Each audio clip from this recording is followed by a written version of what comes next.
Estamos con el presidente Alberto Fernández, el presidente de la República Argentina. Es un honor, presidente Alberto Fernández, tenerlo aquí en esta clase de cierre del curso internacional Estado, Política y Democracia en América Latina, que ha organizado el Grupo de Puebla, la New School de Nueva York, la Universidad del Estado de Río de Janeiro y la UMED en la plataforma de la Escuela de Estudios Latinoamericanos y Globales.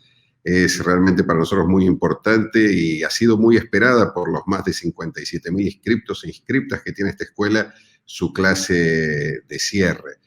Por eso queremos agradecerle y también agradecerle en nombre de los otros 10 profesores de referencia internacional, la expresidenta Dilma Rousseff, el expresidente Pepe Mujica, el expresidente José Luis Rodríguez Zapatero y Ernesto Samper, Alicia Bárcena, nuestra ministra de Igualdad, de Mujeres, de Géneros y Diversidad, Elizabeth Gómez Alcorta, la ex ministra de Salud del presidente Lugo en Paraguay, Esperanza Martínez, Raúl Zaffaroni, Celso Amorín, el ex canciller de Lula da Silva, Manuela Dávila y muchos otros y otras compañeros y compañeras de toda América Latina que nos han acompañado en las clases previas a este cierre magistral.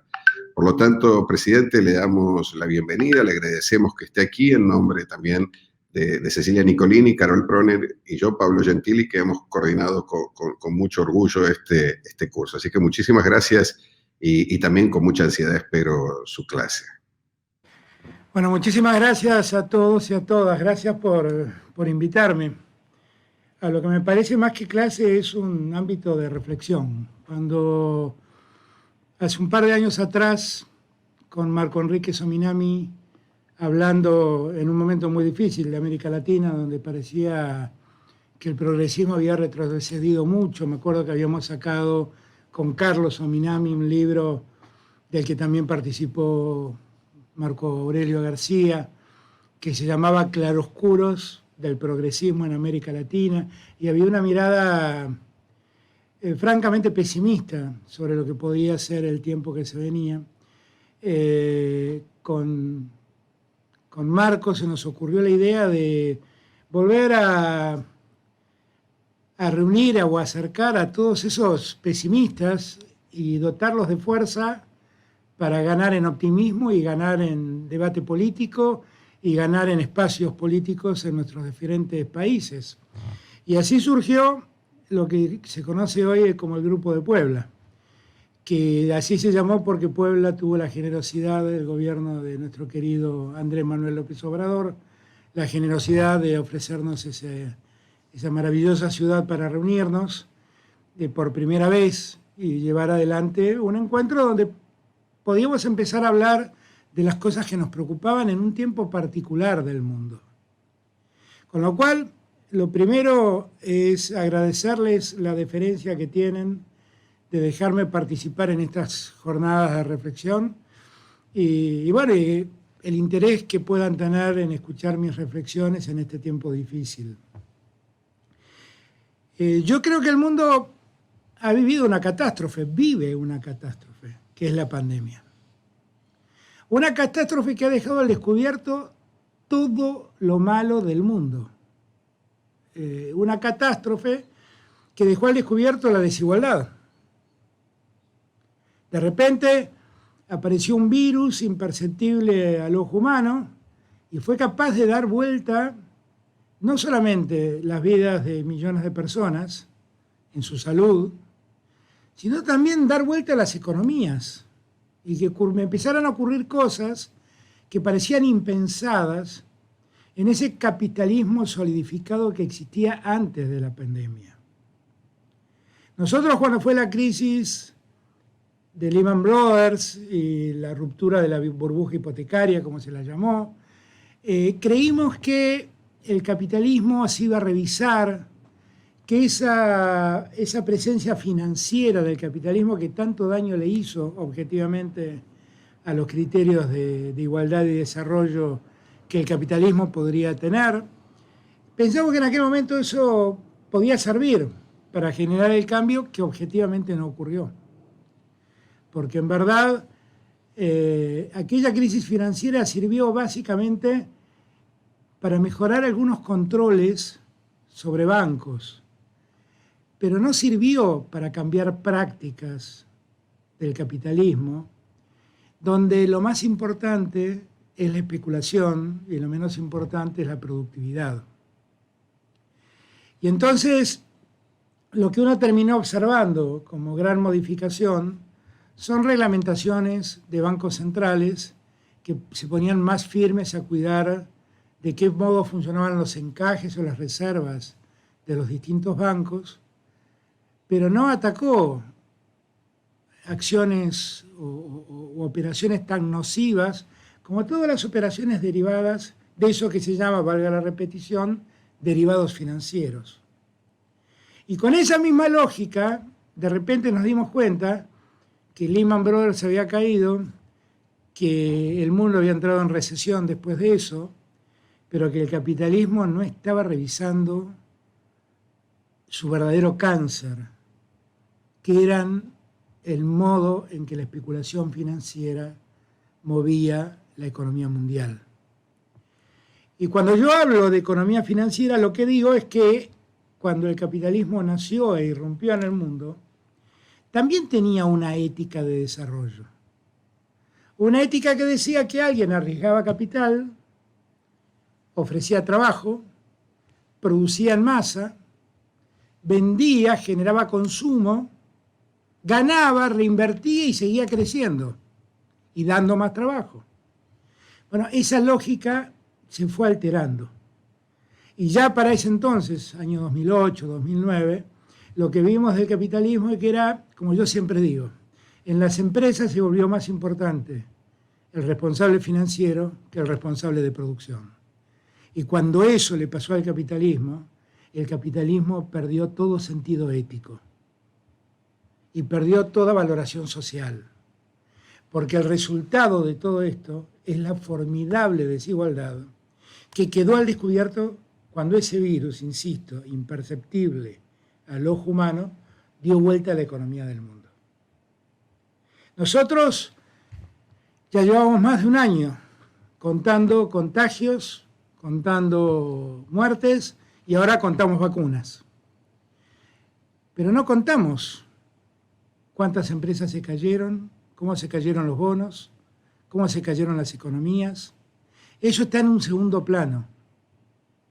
Ahora, todas esas caídas lo que determinaron fue un proceso de desocupación y de pobreza creciente, donde además que dejó al descubierto la desigualdad que existe entre un mundo central opulento y un mundo pobre absolutamente marginado. Absolutamente marginado. En el medio aparecemos nosotros, los que en los organismos internacionales de crédito somos tratados como países de renta media, pero que en verdad no disfrutamos ni de las ventajas de ser parte del mundo central, ni de las ventajas que tienen los países más pobres, a los que recurrentemente se les mejoran tasas de interés, se les condonan deudas, se les tiene cierta piedad por la gravedad de su situación social. Y entonces estamos en un limbo donde en verdad desde el mundo central nos miran como si fuéramos países con una gran potencia, pero la verdad es que nos parecemos cada vez más a los pobres, a los países pobres, con una desigualdad creciente y con una marginalidad creciente. Y me parece que es ese mundo el que debemos revisar, que debemos pararnos como exponentes de lo que somos, países de renta media. No somos países ricos y estamos muy cerca de ser países pobres, por la cantidad de pobreza que nuestra sociedad contiene. Y allí viene el otro dilema, ¿cómo hacerlo? Porque también es cierto que de semejante desigualdad ha dejado a gran parte de la sociedad del mundo en una situación, en una posición crítica para con la política, que los hace buscar soluciones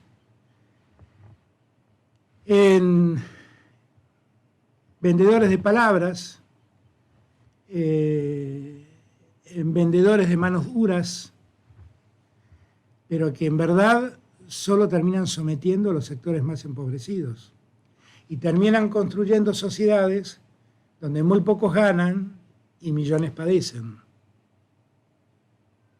Y ahí es donde nosotros, que nos llamamos progresistas, tenemos que dar una gran pelea desde la racionalidad. La pelea nuestra es básicamente una pelea de valores. ¿Cuáles son los valores que queremos preservar en este tiempo, en la sociedad en la que vivimos? Esa es la discusión. ¿Cuáles son los valores? Porque muchos sectores del progresismo, por momentos, terminan identificándose con la lógica capitalista más cruel. Y piensan que lo que el progresismo debe hacer es atemperar un poquito la desigualdad del capitalismo. Y en verdad lo que tiene que hacer el progresismo es domesticar al capitalismo para que el capitalismo sirva a la sociedad, que es algo totalmente distinto. No es ver de qué modo se convive con los capitalistas, es ver el modo de que el capitalismo le sirva a la sociedad. Porque si el capitalismo enriquece a unos pocos y maltrata a millones, ese no es un buen sistema. Ese no es un buen sistema. Y es el verdadero dilema que tenemos hoy en día. Que para mí no es un dilema. Es lo que yo creo que debo hacer en Argentina. Y es lo que creo que deben hacer los gobiernos progresistas en una situación como la que vivimos. Porque lo que también es cierto es que el capitalismo está en una enorme crisis. Enorme crisis. ¿Quién iba a pensar en el 2008 que los Estados Unidos y el Tesoro de los Estados Unidos iba a poner miles de millones de dólares para salvar a General Motors, a Ford, al Citibank, al Bank of America?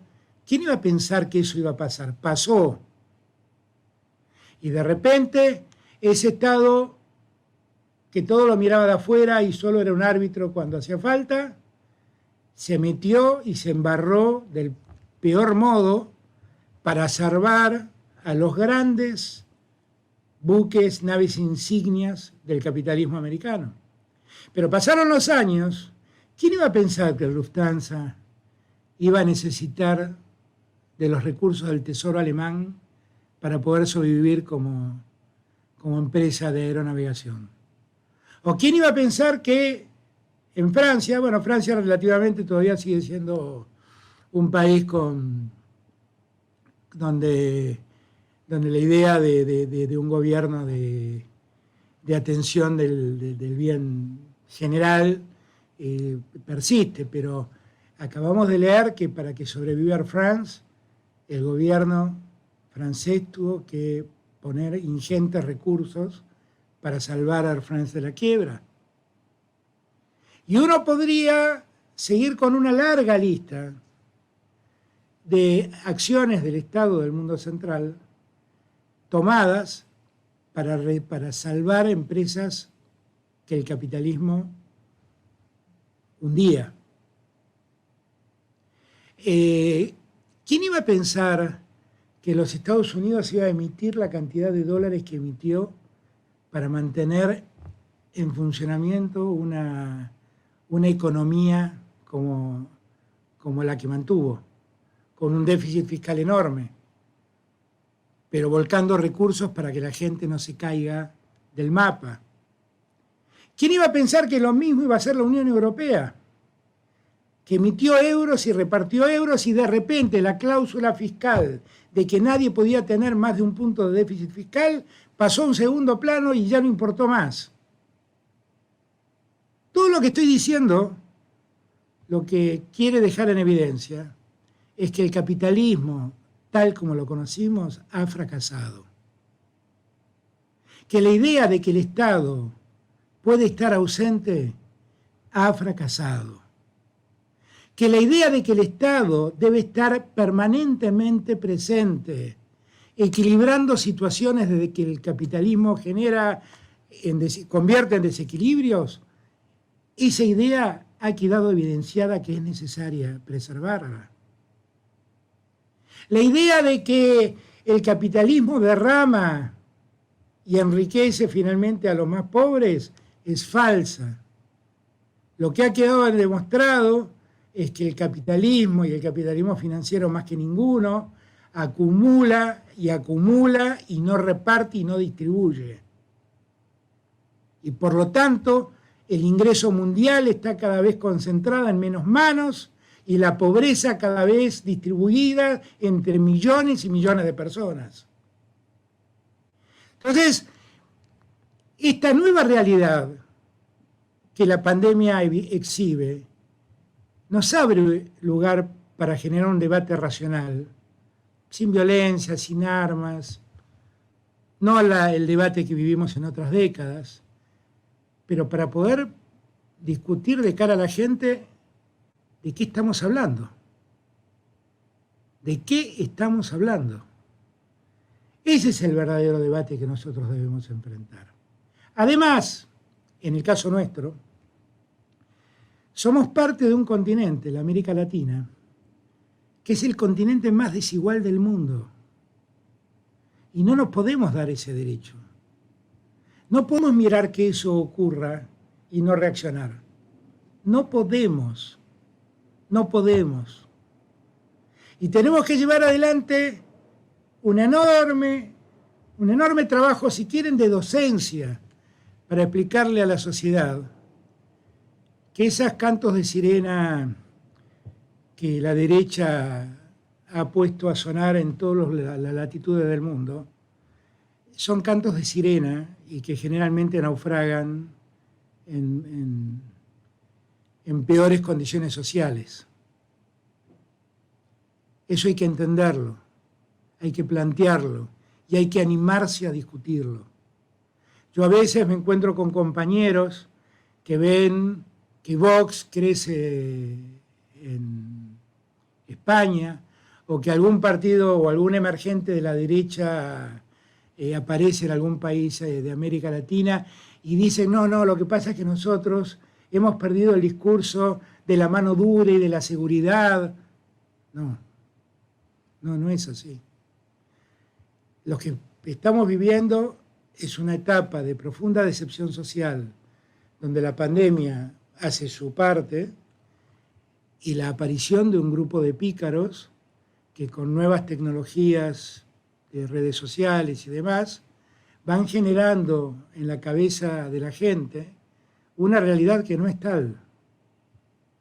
Porque la realidad dice que cuando ellos se hacen cargo, la desigualdad crece, la violencia aumenta y nada mejora. Nada mejora. Lo único que mejoran son ellos, porque el ingreso se concentra más en el poder de ellos.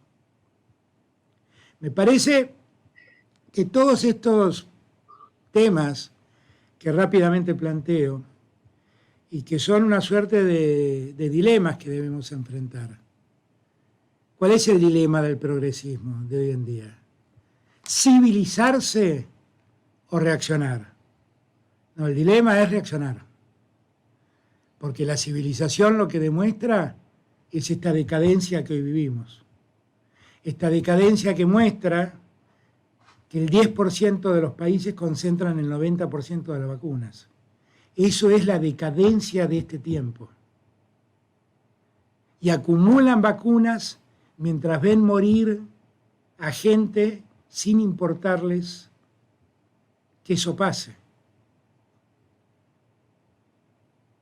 Yo, que soy católico, pero no soy muy practicante, debo reconocerlo, tengo una enorme admiración y respeto por la prédica del Papa Francisco, que ha tomado un compromiso para con los pueblos más postergados, como hacía mucho tiempo la Iglesia no tomaba. Y yo creo que él dice muchas verdades cuando habla de tanta desigualdad que el mundo vive. Pero hay una verdad que si nosotros la repetimos incansablemente, puede ser nuestra gran fuerza motora para producir los cambios que hacen falta hacer. Es la frase que dice que nadie se salva solo. En este tiempo nadie se salva solo. Nadie.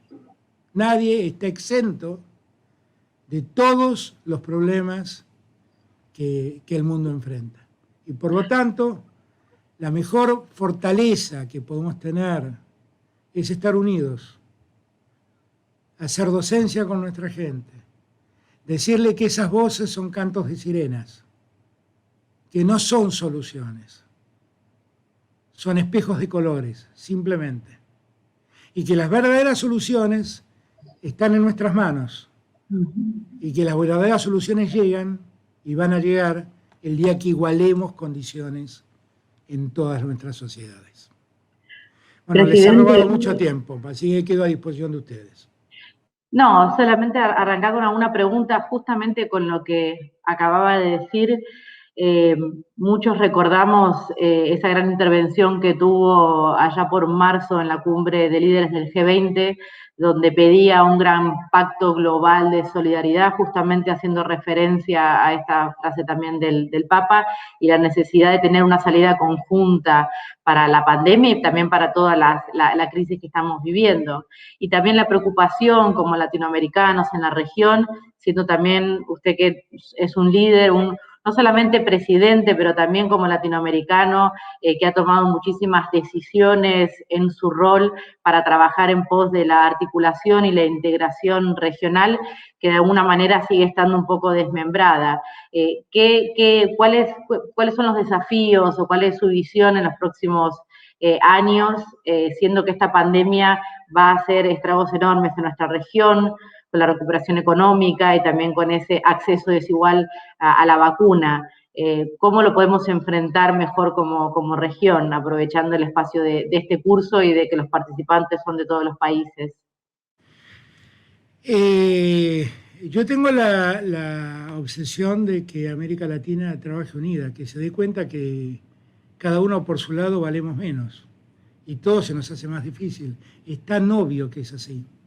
Es tan obvio que es así, que si nosotros articuláramos políticas en conjunto, todo sería más fácil para hacer. Cuando con México hicimos el acuerdo para que AstraZeneca produzca en Argentina el principio activo de la vacuna y México lo envase y lo distribuya, pensé en América Latina y pensé en darle a los latinoamericanos lo que hoy no tienen, que son vacunas.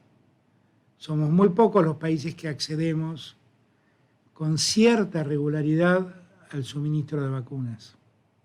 Y con muchas dificultades, por cierto.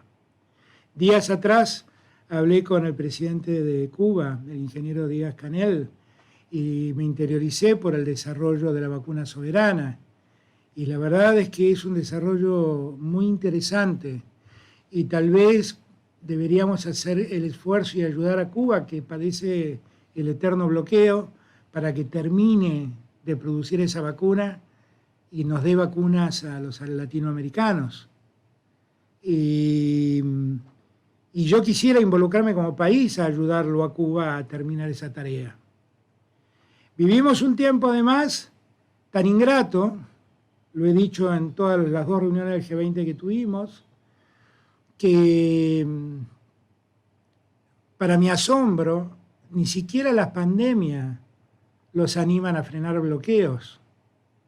Y tenemos en América Latina bloqueos sobre sociedades, pues los bloqueos no son a gobiernos. Los bloqueos se les hace un gobierno, pero lo padecen la sociedad que vive en esas tierras. Y tenemos 2 bloqueos imperdonables, éticamente y humanitariamente, imperdonables.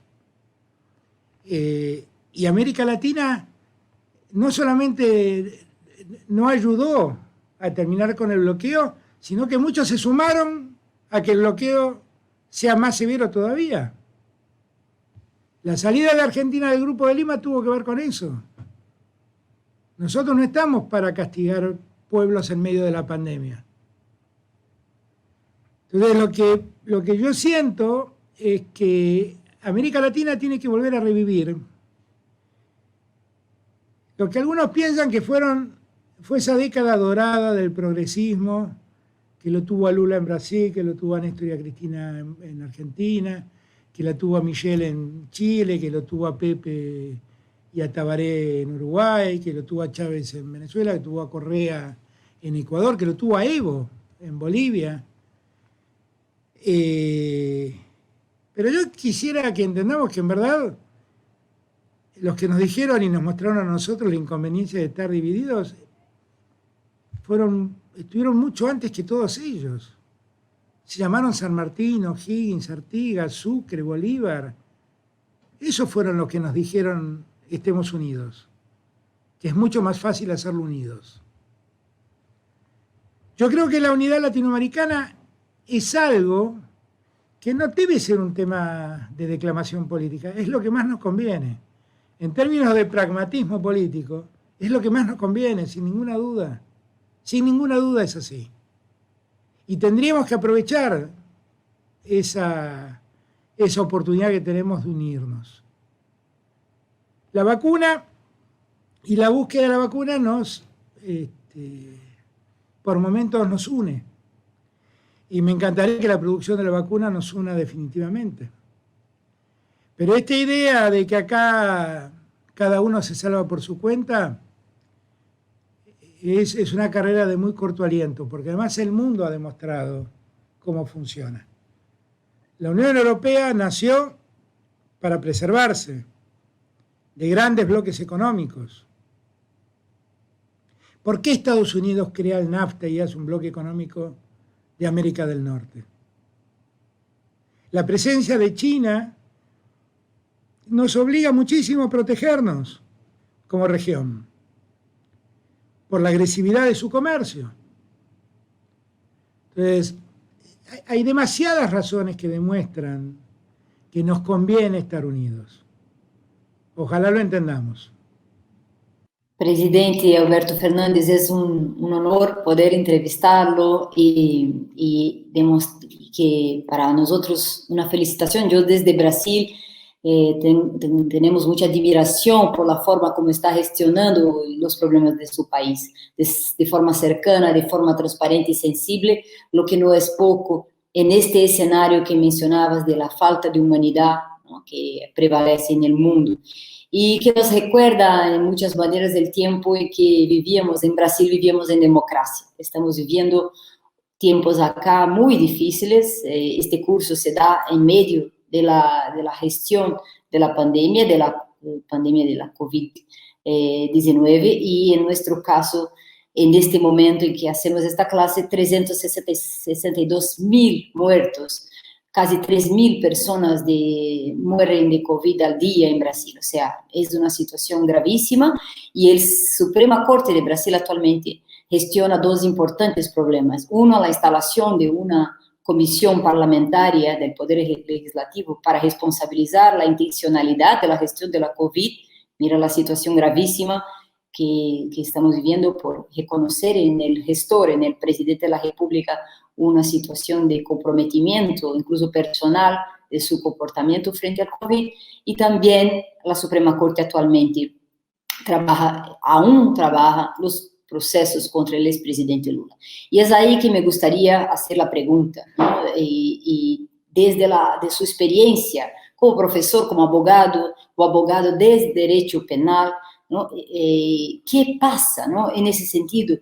Y ha sido muy importante que usted haya considerado el tema de las guerras jurídicas en América Latina, el tema del lawfare, al igual que el Papa Francisco, que has mencionado, que ha destacado la alianza de los medios de comunicación con la justicia penal para condenar una persona sin que se respeten sus garantías penales, sin el respeto a la presunción de inocencia, ¿no? También usted como líder y gobernante, y mismo antes de asumir la presidencia, cuando ha visitado el expresidente Lula, entonces un prisionero político en mi ciudad de Curitiba, ¿no? Bueno, esta atención que los líderes políticos, y acá me menciona el Papa Francisco en este rol, ¿no?, de llamar la atención para un tema importante de autodefensa también de la región, es una oportunidad para que se tome en serio esos procesos de opresión política por medio del sistema de justicia. Entonces me gustaría preguntar a partir de su experiencia, qué está pasando con nuestras democracias, qué está pasando con sectores del sistema de justicia de nuestros países latinoamericanos. Es una muy buena pregunta que además también nos obliga a pensar algunos aspectos de nuestras democracias, ¿no? Yo quiero contarle algo. Me enteré que esta mañana el presidente Bolsonaro sacó un tuit diciendo que yo había puesto el toque de queda y sacado a las Fuerzas Armadas a la calle. Bueno, yo soy un hombre de derecho, respeto el Estado de Derecho, amo la vigencia de los derechos ciudadanos y nunca los violaría. Quiero aclarar que ni decreté el estado de sitio, ni saqué a las Fuerzas Armadas a la calle. Lo que le encomendé a las Fuerzas Armadas es algo que en situaciones de tragedias, de grandes catástrofes, en la Argentina siempre ocurre, que es pedirle auxilio al ejército para que su personal especializados en materia médica, de enfermería y demás, colaboren en el testeo de la ciudadanía y en los cuidados de distanciamiento y otros cuidados sanitarios. Pero ningún soldado en la Argentina camina por las calles armado. Están caminando con un brazalete, con una cruz roja, solamente. Empiezo por decir esto porque llamó a una enorme confusión ese tuit desdichado a mi juicio que el presidente Bolsonaro sacó. Dicho esto, vamos a la pregunta que me hacías, Carol. En la historia de la democracia reciente en América Latina, y en el mundo entero, uno ve siempre un conflicto difícil de resolver que tiene que ver con el vínculo entre el poder político y el poder judicial. Siempre hay allí un grado de tensión muy seria, muy grande, y que es secreto de la democracia poder resolverlo. Miren ustedes los que algunos creen que es la democracia más clara del mundo, Estados Unidos. El presidente Trump, antes de dejar su cargo, nombró a un miembro de la Corte, muy poquito antes de irse, garantizándose en la Corte una mayoría conservadora. Y allí también hubo una clara influencia de la política en el funcionamiento de lo que va a ser el funcionamiento judicial de la Corte de los Estados Unidos. El debate sobre el vínculo entre el poder político y el poder judicial es un debate que se da en todo el mundo y que en la democracia siempre se salda a favor de que en la justicia la política no ingrese. Había una frase famosa de un penalista italiano, Francesco Carrara, que solía decir: cuando la política entra a los tribunales, la justicia se escapa por la ventana. Y es una gran definición que todos deberíamos recordar. Ahora, esa intromisión existió en todos los tiempos y esa tensión existió en todos los tiempos. Lo que nunca había pasado o nunca se había visto es la utilización de la justicia para la persecución política de adversarios. Esto nunca se había visto. Se había visto interferir en la política en la justicia, para que la justicia avale una decisión política. Por ejemplo, un gobierno que decide llevar adelante una privatización, alguien hace un cuestionamiento judicial y el gobierno de turno trata de influir sobre la justicia para que avale la decisión política tomada. En muchos casos también lo que se vio es acciones de la política en defensa de funcionarios acusados ante la justicia, de funcionarios propios acusados ante la justicia. Lo que nunca se había visto es utilizar a la justicia para perseguir a quienes se oponen al gobierno de turno. Y esto en América Latina ha pasado. Y hay 3 ejemplos muy claros y que yo siempre digo tienen como un hilo conductor.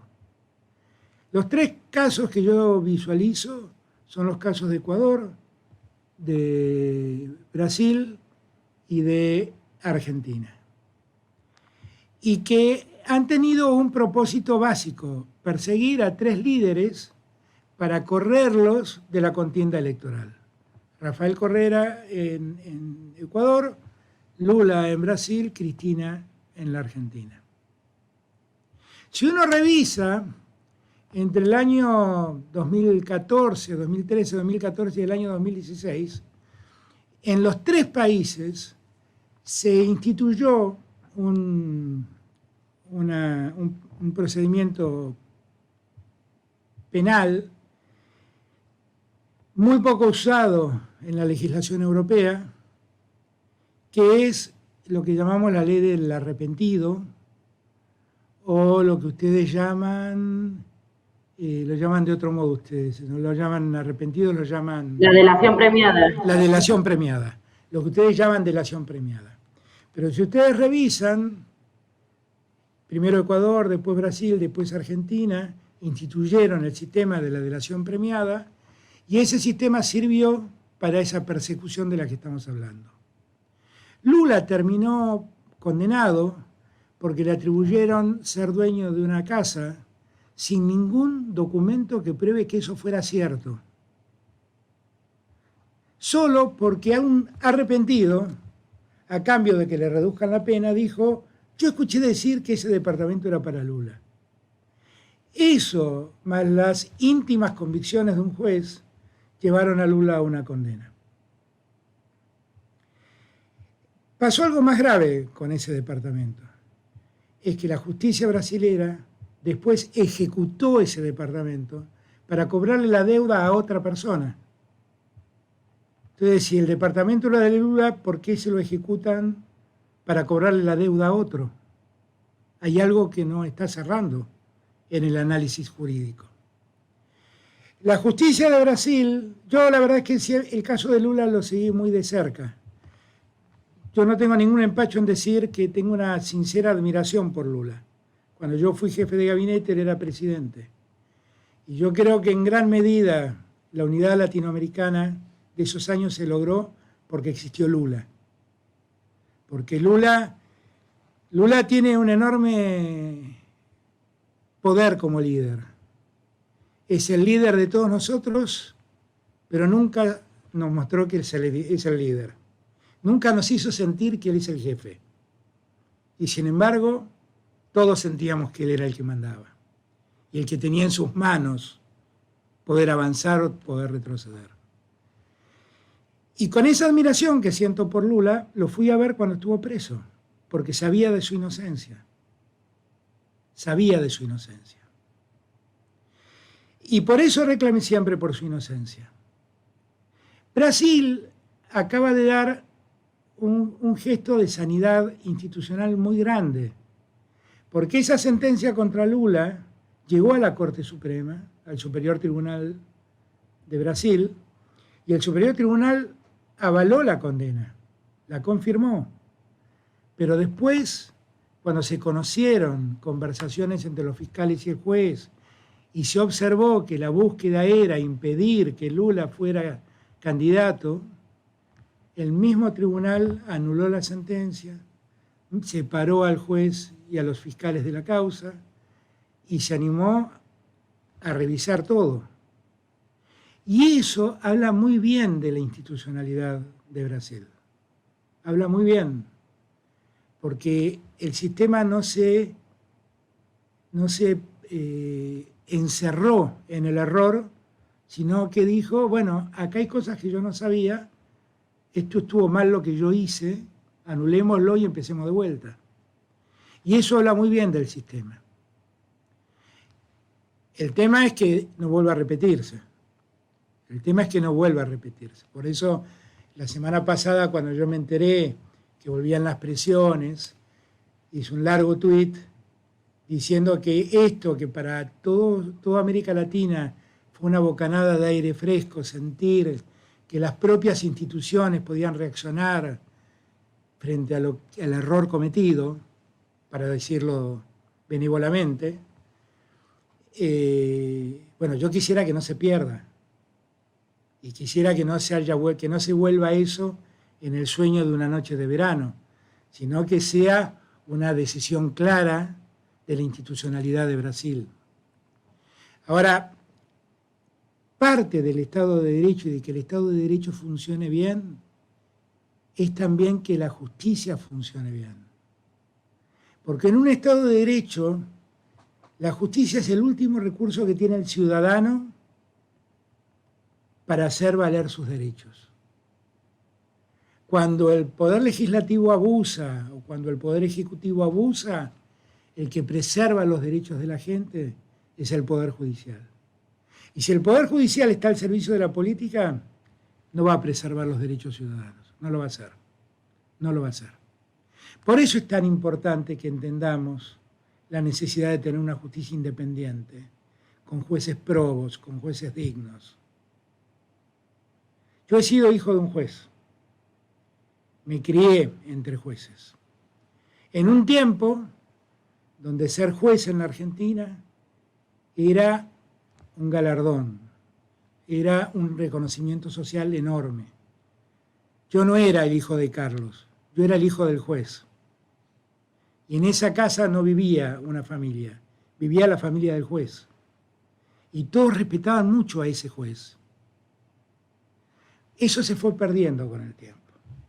Los jueces se hicieron protagonistas de la vida pública, empezaron a ingresar en el juego mediático y todo criterio de justicia poco a poco se fue desvaneciendo. Nosotros debemos recuperar todo eso por el bien de las democracias, solamente por eso. Y yo digo todo esto para que nadie entienda mal, sabiendo que en Ecuador, en Brasil y en Argentina hubo corrupción en esos años. Pero la corrupción no está aprobada en Lula o en Cristina, ¿eh? A Lula o a Cristina no lo persiguieron por eso.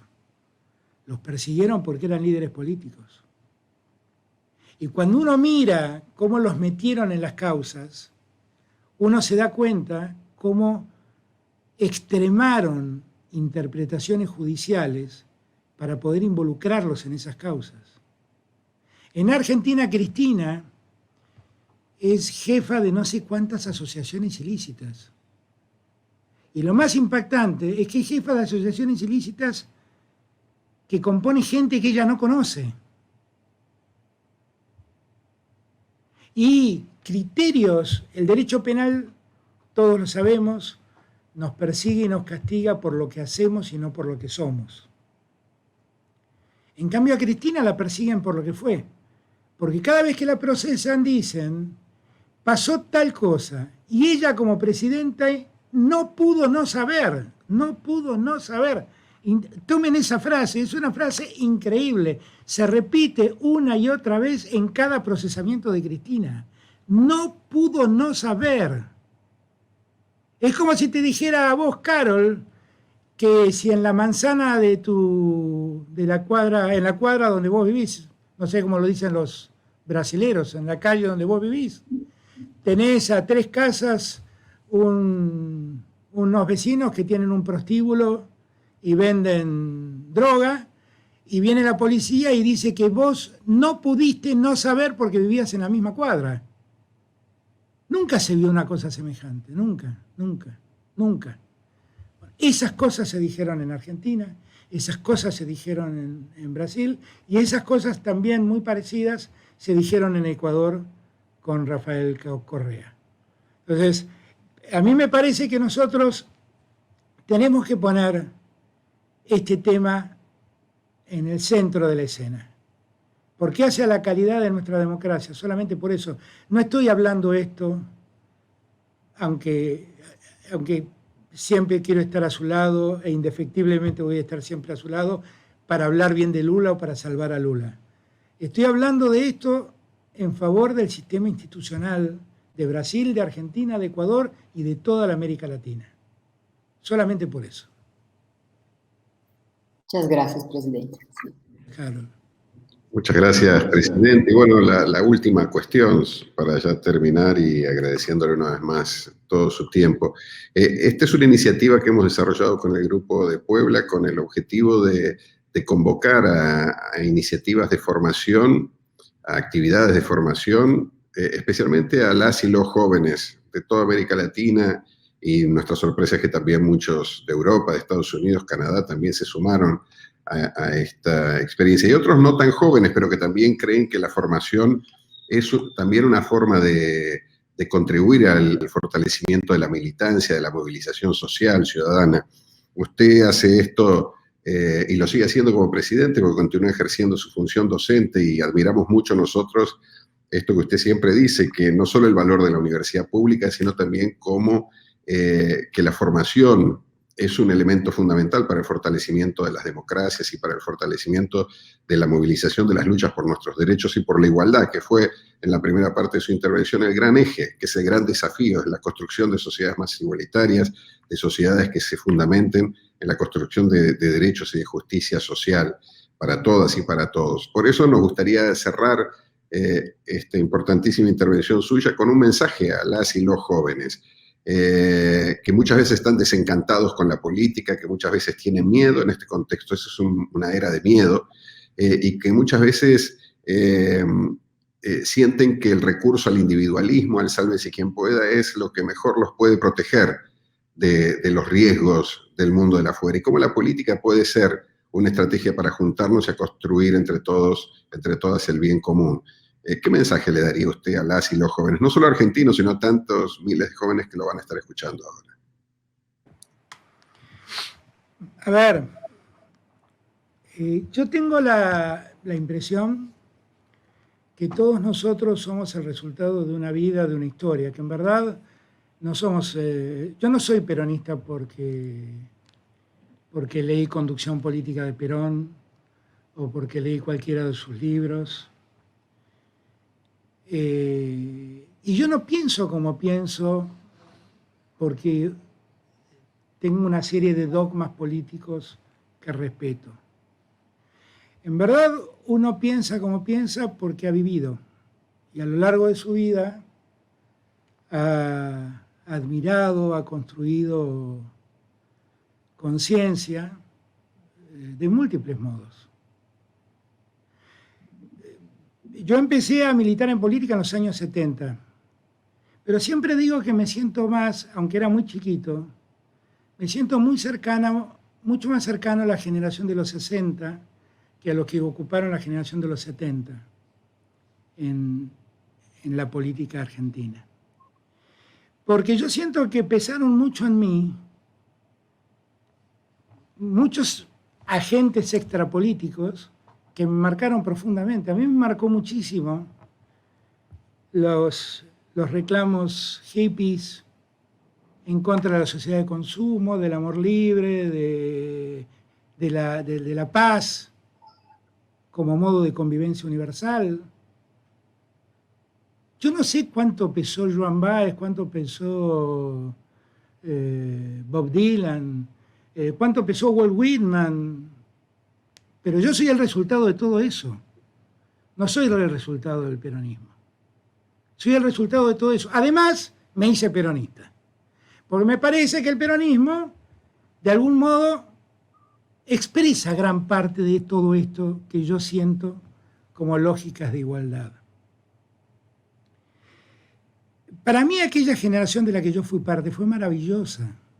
Cristina se ríe, me dice que soy hippie. Y no importa. La verdad es que no me molestaría ser hippie. No tengo aspecto hippie, debo confesarlo. Lo único que tengo de hippie es que toco la guitarra y canto canciones de rock. Pero fuera de eso, yo sé que no tengo aspecto.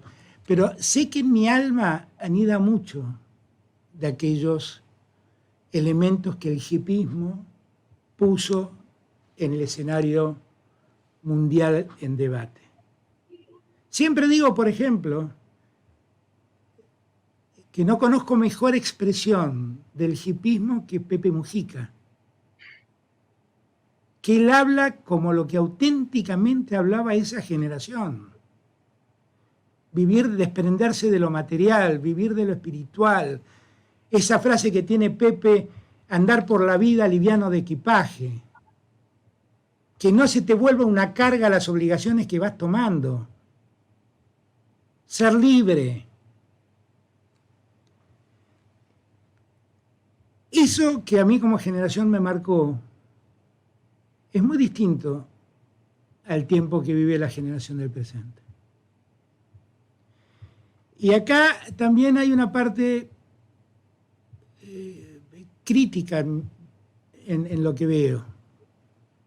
Nosotros vivimos un tiempo que los filósofos llaman posmodernismo y que está asignado por el individualismo, donde los valores se han relativizado,